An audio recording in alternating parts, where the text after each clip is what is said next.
The next question goes to Mike. Goes to both of you, but Mike, you'll be the first one to answer.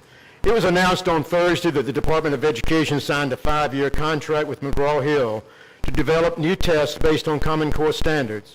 First, in a time where school systems are still having furlough days and haven't seen raises in years, do you think it was a good idea to spend millions of dollars on the new testing system, the Georgia Measures of Academic Progress, or GMAP for short, with McGraw-Hill? And second part of the question, do you think it was right and fair for the outgoing state school superintendent to overlook the ongoing debate on the acceptance of Common Core in Georgia and commit our state to Common Core assessments for 5 years? Or do you think he should have deferred that decision to the new superintendent who will take office in 6 months? And there's a third part to the question. Why do you think Superintendent Barge did this? I have to go first on that question. First question, we had to move forward with a testing program. I believe my philosophy on testing is less and more, but there are certain guidelines that we have to adhere to. We have got to raise the level of achievement, and we've got to raise the level of accountability across the state, and we have to prove that we've got a return on investment to our taxpayers. We've got to raise the level of rigor in these tests, and these tests have to pass outside external forces looking at the rigor of the test. So we had to move forward with that. The old testing program was outdated. We had to move forward. We've got to have assessments that more closely align with what our students will have to take on the SAT and the ACT as they move forward. We could not really delay that decision. We have to produce these tests. It is a time-consuming process to do it, and do it well with input from our stakeholders. You can't just flip a switch and make that happen. So timing was very important.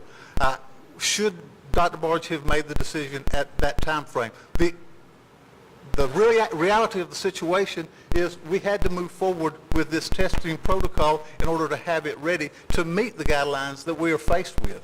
We have to meet federal guidelines, and I know that's a hot topic, but we get $1 billion a year in annual dollars for our most needy children. Our special needs students, we have to provide for them.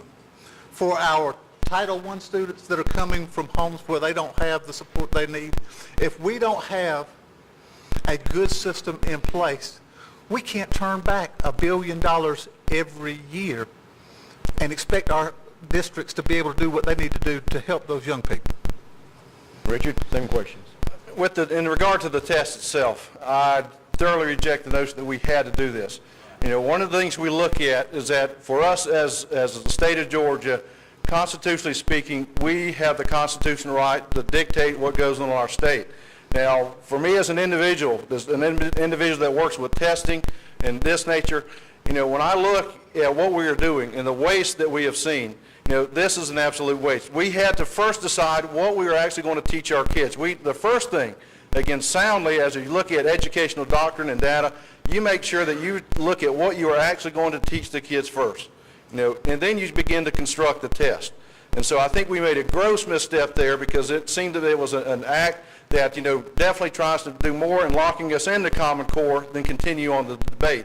And I'm here to let you know that that debate continues. And so I did think that was a very, you know, bad error on the in judgment part on the DOE and Dr. Barge to continue that, because not all money, federal money, is tied to the things that we're talking about there. There are Title I programs that go in there, and so we can work through that. The grant that we looked at, the Race to the Top grant, you know, was independent money. We still rather, you know, Title I money and things of that nature was not tied to that. So we need to look at that. Also, we need to look at the relationship we have with the federal government.